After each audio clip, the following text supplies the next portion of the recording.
சிவாய நமக ஓம் சிவாய நமக. இமயத்தில் இறைவா தருவாய் சரணம் சரணம். உலகினில் நீயே தருவாய் அபயம் அபயம்.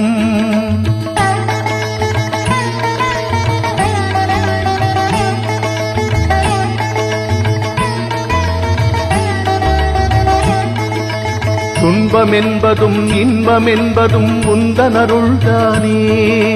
திருவருள் தருவாய் ஈசமகேசா உன்னருள் நாடி வந்தோம்.